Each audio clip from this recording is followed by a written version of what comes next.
Selamünaleyküm. Ee, Çok değerli, kıymetli takipçilerim, değerli izleyenler. Bugün 14 Temmuz, Pazartesi. Kıymetli takipçilerim, Doğu Türkistan'la ilgili yaşanan gelişmeler, son bir haftadır yaşanan gelişmeler ve diğer Çin'le ilgili konularda bir takım yeni gelişmeler var, yeni haberler var. Bunları sizler için derledim. Lütfen videoyu paylaşmayı unutmayın. Vakti olan arkadaşlar izleyebilir. İlk konumuzla başlayalım. Seste inşallah görüntüde bir problem yoktur.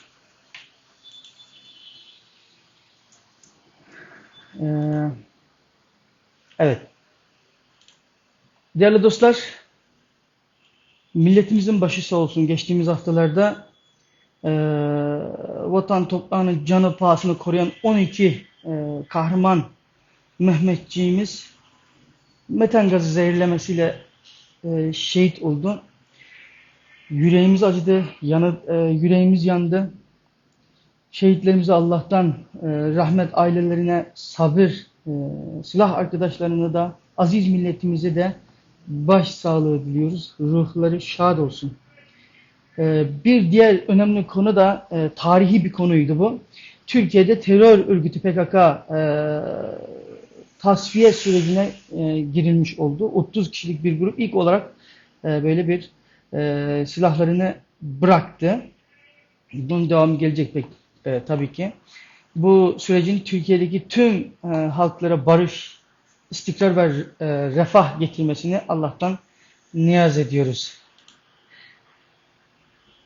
Ben şunu çok özür dilerim sevgili izleyicilerimiz. Bunu bir paylaşayım da insanlar hani canlı yayın olduğu için şu an belki vakti olan arkadaşlar olabilir, izler bunu. Çünkü konular önemli, mühim konular var. Evet. Doğu Türkistan'la ilgili bir diğer konu da bir Uygur kızı, İstanbul doğumlu, Doğu Türkistanlı Uygur Türk'ü kökenli Güldiyar Tanrıdağlı hanımefendiye, biliyorsunuz kendisi Gülzade Tanrıdağlı ve rahmetli Ferhat Kurban Tanrıdağlı hocamızın kızı. Amerika'dan Top Rated televizyon serisi ödülü layık görüldü. Amerika'da düzenlenen ASCAP Screen Music Awards bu yıl televizyon ödülleri sinema ve dijital platformlarda iz bırakan müzikleri onurlandıran bir ödüldü bu. Güldiyar Tanrıdağ'da çok özel bir ödüle layık görüldü. Yalı Çapkını, Baba, Sakla Beni, Sevilen gibi hani sevilen Türk dizilerinin müziklerini yapıyordu kendisi. Yani Güldiyar Tanrıdağlı hanımefendiye Amerikan Meslek Birliği, yani Los Angeles'taki merkezinden gönderiliyor bu ödül. Sanatçımız çok sevindirici bir haber. Türkiye'yi temsilen bu ödülü almış oldu. Kendilerini tebrik ediyoruz. Tabii ki bu bağlamda hem ülkemize hem Uygur Türklerine çok güzel bir hediye oldu bu sayılır.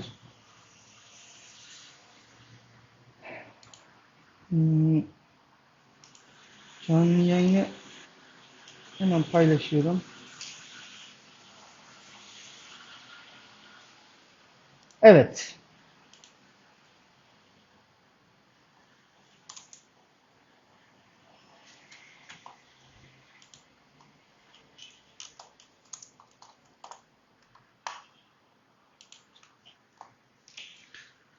Evet kıymetli dostlar.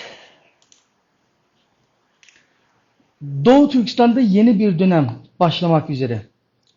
Biliyorsunuz Çin'in Doğu Türkistan'a daha önceden atadığı Ma Xingri isimde bir vali vardı. Son dönemde bu Ma Xingri görevden alındı. Yani yerine Qin Xiaojing adında bir Çinli atandı. Doğu Türkistan'ın yeni sekreteri olarak, hani Çin'in tabiriyle Uygur Özerk Bölgesi, Xinjiang Uygur Özerk Bölgesi yeni parti sekreteri. Bölgenin en üst düzey yöneticisi oluyor bu. Ma Xingri yerine 1962 doğumlu Qin Xiaojiang atandı. Böyle Qin Xiaojiang, bu kim? Bu şahs ne yapmış daha önceden? Doğu Türkistan neden atandı acaba? Diye küçük özgeçmişine, tarihine baktığımızda 1984'ten beri Çin Merkezi Enerji Gücü Gazetesi, Çin Merkezli Enerji Gücü Gazetesi ve daha sonradan da Su Kaynağı Gazetesi'nde editörlük yapmış. 16 yıllık bir medya, gazetecilik geçmişine, kariyerine sahip. Sonradan tabii Gansu eyaletinde yönetici kadrosunda görev yapmış kendisi. 2021 yılından itibaren Çin Komünist Partisi Birlik Cephe Çalışma Departmanı Başkan Yardımcısı ve Ulusal Etnik İşler Komisyonu Direktörü olarak da çalışmalarını sürdürmüş. Bu önemliydi kıymetli izleyicilerimiz. Çünkü baktığımızda küresel olarak bu atama, hani Doğu Türkistan meselesinde uluslararası alanda imajı düşen Çin, burada işte imaj düzeltmeye yönelik bir imaj iyileştirmek için koordineli etki operasyonlarına ağırlık vereceğini gösteriyor bu. Yani çünkü adamın medya mensubu olması, daha önceden 16-20 yıllık medya geçmiş olması, yurt içinde ise partinin tam kontrol altında etnik birlik dayatmalarını, daha da hani güvenlik önlemlerine ağırlık vereceğini de yansıtıyor aslında. Neden önemliydi? Çünkü Doğu Türkistan'da biliyorsunuz Çin'in büyük taarruz diye adlandırdığı, daha önceden işte 2017-2018 yıllarından itibaren günümüze kadar devam eden bir süreç var. Sistematik olarak bir soykırım süreci yaşanmaktaydı Doğu Türkistan'da. Bu süre boyunca işte toplama kampları olsun, işte bu Qinquango döneminden itibaren, daha sonra da Ma Xingri döneminden itibaren şu anda bu adını söylediğimiz bu Chen Xiaojiang isimli yeni vali atanması, Doğu Türkistan'daki sistematik soykırımın işte o büyük taarruz adını verdiği dönemde şiddetli bir şekilde Uygur Türklerine hani sistematik soykırım, toplama kamplarını kapatma, tutuklamalar, bütün bunlar yaşandı. Uygurlar bir şekilde kontrol altına alındı. Hani Çin'e göre hani bu hani radikal dediği, hani suç yapmadan bu kişinin suç yapma potansiyeli var denilip toplama kamplarına götürülen ve bütün dünyada Uygur Türkleri ile ilgili Çin'e büyük baskılar oluşturan bu süreci Çin yavaş yavaş bitirmeye, hani 2025-2027 yıllarına kadar bu süreç yavaş yavaş artık hani zulüm bitti mi acaba? Doğu Türkistan'daki her şey normale mi döndü? Hani bu sorularını, bu kafa karışıklığını ortaya çıkaran bir süreçten bahsediyorum. Bu kişinin Doğu Türkistan'a atanması ile ilgili bundan sonra Çin propagandasına ağırlık vereceğini görebiliyoruz. Nitekim Doğu Türkistan'a Çin'in davetiyle işte Çin yanlısı diyebileceğimiz yıllarca yurt dışında, hani bu Türkiye'de olabilir, diğer ülkelerde olabilir, Batı ve Avrupa ülkelerinde gizlenerek, saklanarak, hiçbir siyasete karışmamış insanları davet ederek, açıkçası Çin'e yakınlığıyla, hani Çin'e kendini yakın hisseden, Çinlilerden biri hisseden kişileri, Uygur görünümlü insanları Doğu Türkistan'a davet ederek, hani bakın Doğu Türkistan'da hiçbir zulüm yok. Buradaki bütün zulüm yani söylenen bütün şeyler ABD oyunuydu. İnsanlar gelip gidebiliyorlar. İmajını vermeye çalıştığını da görebiliyoruz son dönemlerde. Nitekim 1 Haziran'dan itibaren de deneme programı kapsamında Brezilya, Arjantin, Şili, Peru, Uruguay gibi birçok ülkelerde bir yıl boyunca vizesiz 30 gün Çin'e girmelerine izin verileceği duyurmuştu Çin. Vizesiz girişlere. Türkiye yok tabii bunun içerisinde. Tabii bazı pasaportlara istisna olarak bunu söylüyorum. Bunları ayrı tutuyorum. Diplomatik pasaportlar falan. Ama normal pasaportlar için Çin Türkiye'ye vizesiz izin vermiyor. Ama Azerbaycan'a veriyor. En son çıkan bilgiler bu yöndeydi. İşte Orta Doğu'dan da 4 körfez ülkesi bunu izliyor tabii. Birleşik Arap Emirlikleri, Suudi Arabistan, Katar, Umman gibi ülkeler. Böylelikle işte 75 ülke vatandaşı Çin'e vizesiz girebiliyor şu an. Kıymetli izleyicilerimiz. Yani bu şaka gibi. Yani Avrupa ülkelerinden de Aralık 2023'te Fransa, Almanya, İtalya, Hollanda, İspanya gibi birçok ülke vatandaşları Çin'e vizesiz giriş hakkına sahip olmuştu. 30 günlük bir listeye girilmişti bu ülkelerden. Çin bunu neden yapıyor? Tabi burada Çin hani soykırımı yani soykırım yok. İnsanlar Çin'e veya işte Çin'in tabiriyle Xinjiang bölgesine diyor. Doğu Türkistan'a istediği gibi girip çıkabiliyorlar imajını yaratmak için kendi hani uluslararası toplumda düşen imajını iyileştirmek için bunu yapıyor. Uygur Türkleri maalesef bazı Çin'e yakın hisseden Uygur Türkleri Çin'in bu oyununa kanarak Doğu Türkistan'a gidip gelmeleri çoğaldı. Şu an Doğu Türkistan diasporasında büyük bir tartışma var. Yani o insanlar kendini haklı çıkarmaya çalışıyor. Biz yıllardır siyaset davası yapıyorsunuz diyor. Siz diyor tabii özür dilerim. Siz diyor yıllardır siyaset yapıyorsunuz. Doğu Türkistan ile ilgili protesto yapıyorsunuz. İşte Doğu Türkistan'a gidip gelme hakkını kazanmak için yapmıyor musunuz bunu? Ne olmuş şu an 2-3 kişinin Doğu Türkistan'a gidip gelmesine izin verdiyse Çin? Gitsin gelsin annesini babasını görsün diyor. Hayır efendim böyle bir şey olur mu ya? Bizim toprak davamız var. Bizim savunduğumuz şey annemizi babamızı görmek değil ki. Annemizi babamızı biz kıyamette görürüz zaten. Allah'ın huzuruna gittiğimizde onlarla görüşürüz zaten. Bizim amacımız bu dünyada gidip 2 saatlik veya 5 günlük, 4 günlük, 10 günlük annemizi babamızı görmek için yapmıyoruz ki bu fedakarlıkları, bu davayı ana babamızı görmek için yapmıyoruz ki biz. Orada yıllardır hunharca katledilen Müslüman Türkler var. Onların kanı ne olacak? İşte Çin bu insanları kullanarak, bu zihniyetteki Çin yanlısı insanları kullanarak propagandasını, hani Doğu Türkistan'da zulüm bitti demeye getirmeye çalışıyor. Çeşitli imkanlar veriyor. Kıymetli izleyicilerimiz. Bu tamamıyla Doğu Türkistan diasporasındaki yıllarca süren hak mücadelesi yapan, Doğu Türkistan davası yapan bizim gibi samimi, bizim gibi dava adamlarını yalana çıkarma politikası aslında. Bizi yalancı yapmaya çalışıyorlar.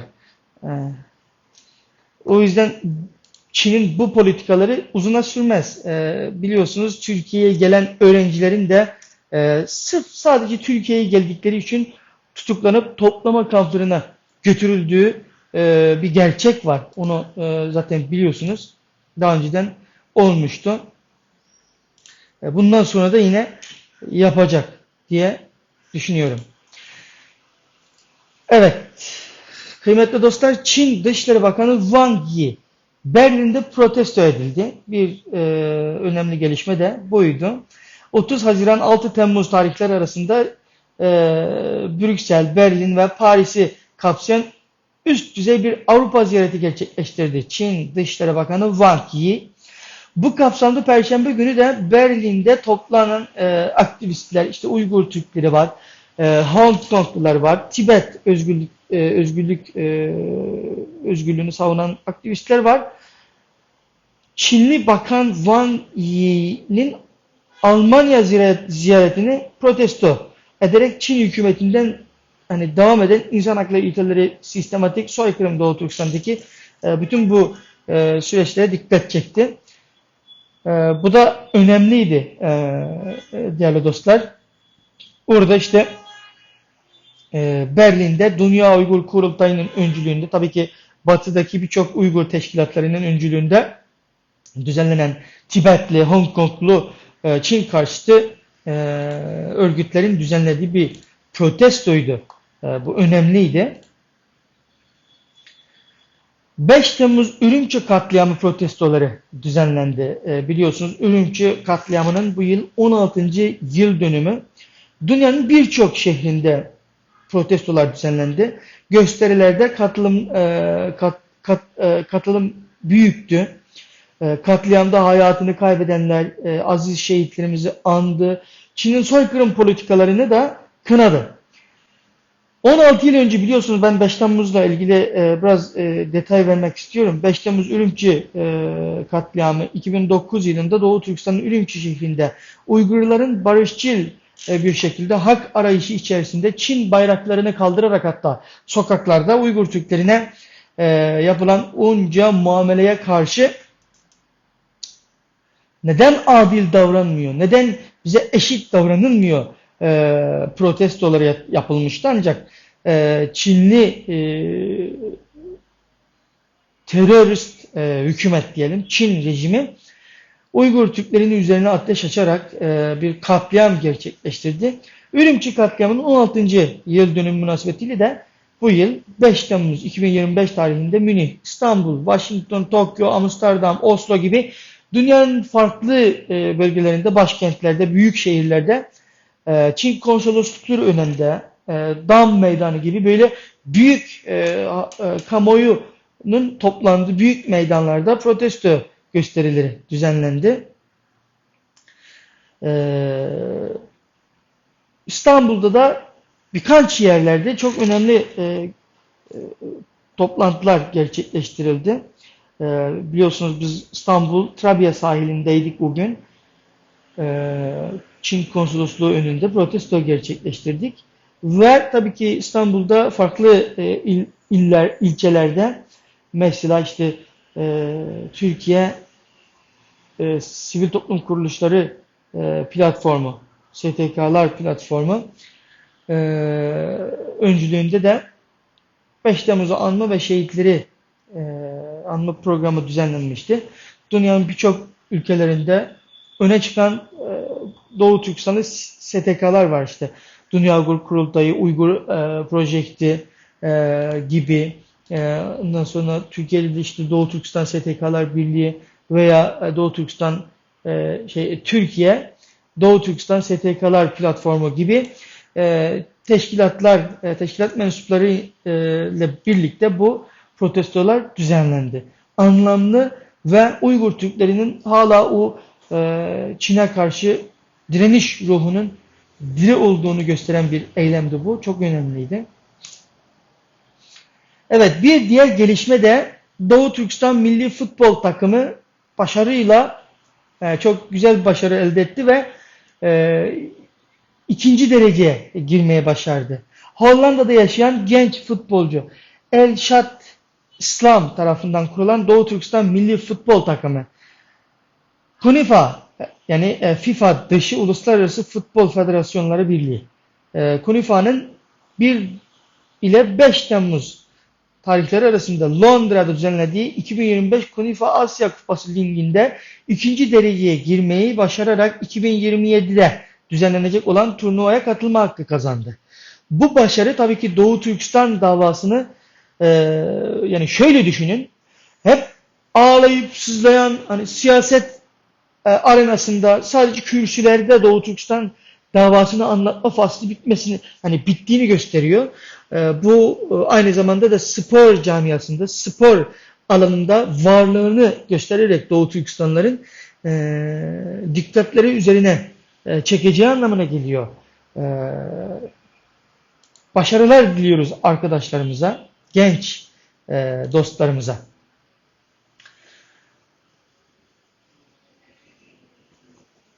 İstanbul'da Uygur Akademisi tarafından Uluslararası Konjonktür ve Milli Mücadele Yönetimi eğitim programı gerçekleştirildi. Önemliydi dostlar bu tür programlar. Uluslararası Konjonktür ve Milli Mücadele Yönetimi eğitimi İstanbul'da Uygur gençleri mücadele stratejileri ve kimlik bilinci üzerine 2 gün boyunca dersler verildi. Doğu Türkistan mücadelesine öncü bireyler yetiştirmeye amaçlıyor tabii ki. Bu Uygur Akademisi tarafından düzenlendi.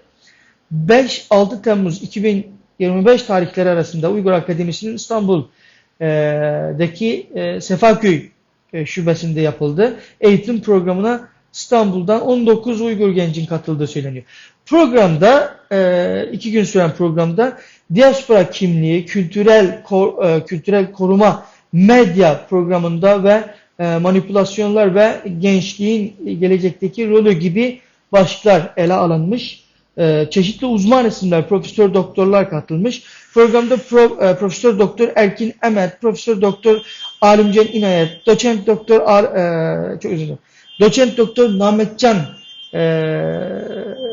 Mehmet Orhan hocamız ve Doktor Mehmet Emin Bektimur ve Doktor Yakup Uluyol beyefendiler bu programa katılmış. Önemli bir program olduğunu bahsedebiliriz. Bir diğer gelişme de ne yazık ki toplama kampı tanığı uzun süredir Türkiye'de veya birçok işte Türkiye'de gizlice yaşamını sürdüren toplama kampı tanığı bir Uygur Ahmetcan Ahad isimli abimiz Saraybosna'daki bir hastanede gizemli bir biçimde hayatını kaybetmiş. Uygur Türk'ü. Toplama kampı tanığıydı kendisi. 30 Mayıs 2025'te Saraybosna'daki bir hastanede yani ne oldu belli değil. Belirsiz koşullar altında hani yaşamını yitirmiş. 41 yaşındaydı kendisi. Hastane kaynaklarına göre Çin Büyükelçiliğine defalarca bildirim yapılmasına rağmen 41 günü aşkın süredir yanıt verilmemiş. Yani çünkü adam sahipsiz. Hani Saraybosna'da Türkiye'de bilmiyorum yani belki güvenlik problemi yaşamıştır. Çin istihbaratının tehditleri altında. Çünkü adam Çin'de 2023 yılına kadar toplama kamplarında gardiyan olarak Çince eğitmen olarak çalışmış. Çin'in Doğu Türkistan'ın hani bu gözaltı kamplarında 2016'dan 2021 yılına kadar orada çalıştığı belirtiliyor. 2023 yılında Türkiye'ye kaçtı. Hani nasıl çıktı, nereden çıktı diye bir sürü sorular çıkıyor. Yani isteyen bir şekilde yani bedeller ödeyerek bunun nasıl çıktığını söylememe gerek yok. Bazı bilgilerin gizli kalması elzemdir efendim. Türkiye bir şekilde çıkmış ancak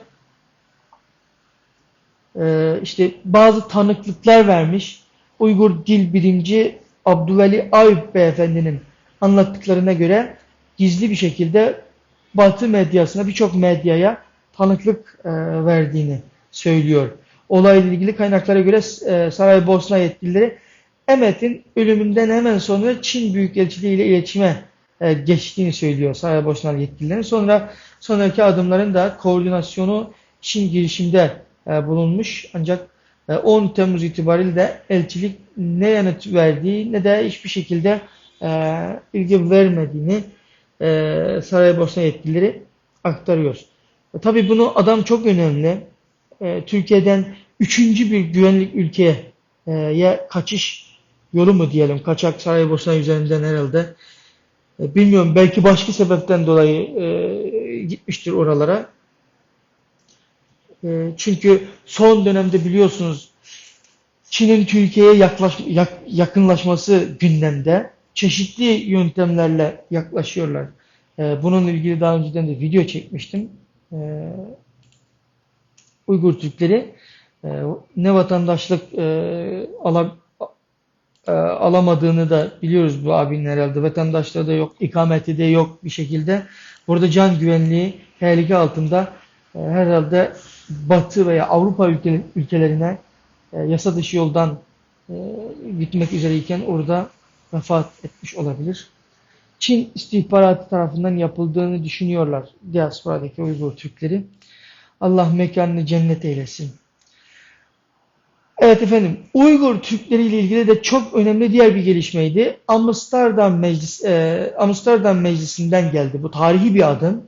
Amsterdam Belediye Meclisi sömürgeci bir tanımlama olan Xinjiang ismini reddetti değerli dostlar. Bakın bu tarihi bir adımdı işte.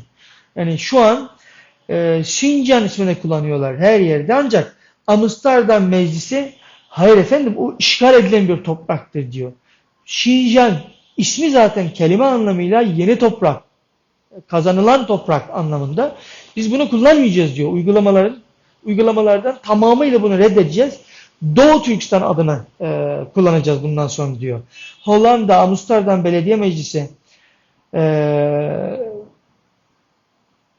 Meclisi Denk Partisi Belediye Meclis üyesi Süleyman Koyuncu beyefendi tarafından sunulan bir zulmü gören Doğu Türkistan'a tanır başlıklı teklifti bu. Belediye Meclisi'nde görüldü. 13'e karşı 26 evet oyuyla kabul edildi. Böylece Amsterdam Belediyesi Uygur Özel Bölgesi yani Xinjiang adını kullanmayacak. Bundan sonra Doğu Türkistan adını kullanacaktır. Bu başarıydı. Bu emeğe geçen herkesten Allah razı olsun. Darısı da Müslüman ülkelerin başına diyelim. Evet, yaşanan son gelişmelerden de biri ABD'de Çin bağlantılı kuruluşlara tarım arazisi satışını yasaklıyor değerli dostlar. ABD Tarım Bakanı Salı günü yaptığı açıklamada geçtiğimiz hafta ulusal güvenlik ve gıda güvenliği risklerini gerekçe göstermiş. ABD'nin ülke genelinde tarım arazilerinin Çin ve diğer yabancı düşmanlarla bağlantılı alıcıları satışını yasaklamak için adımlar atacağını duyurmuş. Bu çok önemli gelişme. Çünkü Çin yumuşak gücüyle ülkelere sızıyor. Ve o ülkelerde toprak satın alıyor. Böylelikle çünkü o kadar çok nüfusa sahip ki onu engelleyemeyeceksiniz. Yani gelip para desen bol bol var. Bol kaseden gelip alıyorlar. Hatırlayın Türkiye'de de vatandaşlık meselesinde işte 250 bin dolar mıydı? Çok özür dilerim. Takip edememişim en son. Bu vatandaşlık satma mevzusu vardı. Çinliler çok fazla, çok aşırı. Paraya basan geldi vatandaşlık aldı. Parayı basan geldi vatandaşlık aldı. Yani bu çok kötü bir durum. Yani Türkiye'de Çinlilerin, Türkiye'de diyorum, ülkelerde bu tür durumlarda Çin gelip burada getto mahalleler, yani Çin'in orada gettoleşmiş mahalleleri var ya Amerika'da başka yerlerde. Bunu da adını güzelleştirmiş Chinatown demiş. Fark etmez. Yani kardeşim adını güzel koyun. Çin sarayı, sokakları, caddesi bir şey koyun. Bu fark etmez. Çinliler orada gettolaşıyor. Burada siyasete, ekonomiye, her şeye el uzatıyorlar. ABD güzel bir adım atmış. Darısı da İslam ülkelerinin başına diyelim. Ve diğer dostlar Doğu Türkistanlar için belki güzel bir gelişme oldu Türkiye'mizde. Daha önceden yurt dışı Türkler ve akraba toplulukları başkanlığı görevini yürüten ve bu süre boyunca Doğu Türkistan davasına özellikle de Doğu Türkistanlı öğrencilere çok güzel destekler sağlayan öğrencilere göstermiş hizmetiyle bütün Doğu Türkistanlıların sevgisini kazanan Doğu Türkistan'la ilgili hassasiyeti destekleriyle tanınan Sayın Abdullah Eren Beyefendi yani 11 Temmuz 2025 tarihi itibariyle Türk İşbirliği ve Koordinasyon Ajansı TİKA başkanlığı görevine atanmış Sayın Eren'e yeni görevinde başarılar diliyoruz. Allah nice başarılar bu halka, bu milletimize güzel çalışmalarına vesile olacağına inanıyoruz. Çalışmalarında başarılar temenni ediyoruz efendim. Son bir gelişme. Geçtiğimiz haftalarda iki Türk vatandaşı, biri gazeteci, diğeri de normal YouTuber olan iki Türk vatandaşı Doğu Türkistan'a gitti. Belki takip eden arkadaşlarımız bunu bilir. Ama camilerin çoğu mühürlenmiş. Bakın kapalı. Bunu görüntülüyor adamlar. Biri mesleki olarak, biri profesyonel olarak gitmiş Doğu Türkistan'da gazeteci olarak. Orada Çinli rehberlerin gösterdiği yerleri gezmiş. Her şeyi görmüş. Tabii ki bununla ilgili kitap yazacak sayın gazeteci yazar Taha Kılınç hocamız. Muştu Gençlik Vakfı'nda söyleşiler gerçekleştirdi. İstiklal TV, İstiklal Türkçe TV kanalında da programlar gerçekleştirdi. Doğu Türkistan'ın neler yaşadığını anlattı orada. Doğu Türkistan'da yani cami arıyorlar adamlar ya. Gidiyor cami arıyor. Sokak sokak geziyor. İttihat Camisi'ne gidiyor. Oradaki Şapka Pazarı'ndaki diğer camilere gidiyor. Yani koca Doğu Türkistan'da bak Türkiye'nin 2 katı yüz ölçümüne sahip olan koca Doğu Türkistan'da adamlar bir tek namaz kılabilecek cami bulamamış. Taha Kılınç hocamız Ürümçi'de anca namaz kılabilmiş. Namazları hep kaza. Ürümçi'de namaz kılabildiğini söylüyor. Ancak diğer Türk YouTuber olan Ali Narlı Beyefendi de Cuma günü Kaşgar'da ne yazık ki saatlerce orada cami arıyor. Bakın saatlerce. Google haritasına bakıyor. Var gösteriyor diyor. Videolar var. Ben kişisel sosyal medya hesabımda bunu paylaşmıştım. Yani bakın haritada gösteriyor bu camiyi ama burada yok diyor orada. İnsanlar tedirgin, cevap vermiyor. İnsanların mimiklerinden Türk olduğunu anlıyor tabii ki Doğu Türkistanlılar. Hani insanlar aptal değil ya. Türk olduğunu anlıyor. Çok büyük sevinçler var. Yüzü gülüyor. Türk olduğunu anlıyor ama hiçbir şekilde cevap vermiyor. Hep kafa böyle işaret diliyle soru soruyor. Öyle yapıyor. Cami nerede? Var mı buralarda cami diyor. Böyle yapıyor. Yani çok acıklı bir durum. Ezan sesi yok, cemaat yok. Sokak sokak dolaşıyorsunuz ama cami namaz kılabilecek bir ibadet yeri bulamıyorsunuz. Bu gerçekler geçtiğimiz günlerde yaşandı. İşte Türk vatandaşları gitti orada. Buradan Doğu Türkistan'da zulüm yok diyen çevrelere de sesleniyoruz. Delil, ispat, aha da kanıt buyurun. Yani Doğu Türkistan'a gitmiş adamlar dini baskıyı kemiklerine kadar yaşamış. Uygur Türklerinin asimile edildiğine şahitlik etmiş. Ondan sonra İslam'a, Uygur halkına yönelik büyük baskının hala devam ettiğine şahitlik etmiş. İbadet özgürlüğünün, konuşma özgürlüğünün, seyahat özgürlüğünün yasaklandığına şahitlik etmiş. Her yerin kameralarla izlendiğini, orada sorgulara tabi tutulmuş, gittiği her bölgede polisler arkasından, peşini hiç bırakmamış mesela. Çin Uygurlara sistematik şekilde asimile ettiğini, toplama kamplarının halen faal olduğunu, çünkü bir takım bölgelerde hani engeller konulmuş önüne, polis kontrolü, polis sorgularına tabi tutulmuş gittiği her bölgede. Rejim tarafından bu zulmün gizlenmek için çok acayip çabalar sarf edildiğine tanıklık etmiş kendi gözleriyle. Ne yazık ki ülkemizde bütün bu zulmü halen gizlemeye çalışan çevreler var. Ayıptır yani. İnsanlar orada kendi gözleriyle görüyor, söylüyor ve bunu. Ve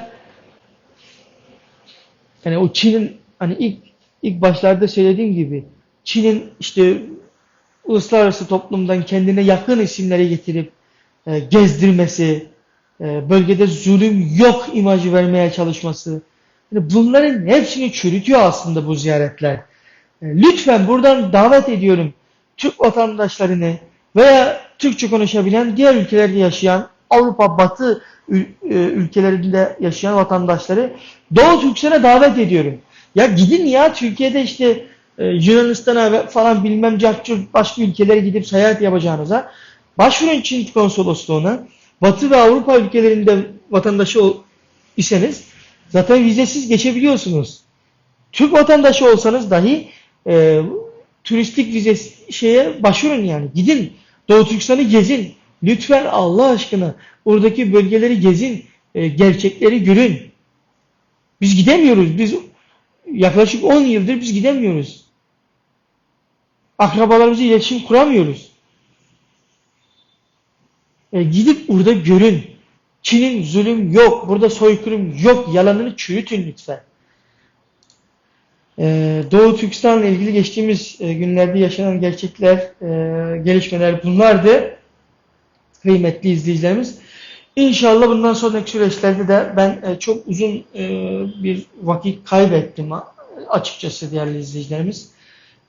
Bundan sonra sürekli Doğu Türkistan'daki gelişmeleri böyle inceleyeceğiz, analiz edeceğiz. İnşallah güzel videolar ortaya çıkarmaya gayret göstereceğim. Kıymetli dostlar, bugünkü videoyu da burada noktalıyorum. İnşallah ilerleyen günlerde yine farklı konuları incelemek üzere sizlerin karşısında Doğu Türkistan konularını konuşmak üzere burada olacağız efendim. İnşallah görüşmek üzere. Hoşça kalın. Allah'a emanet olun.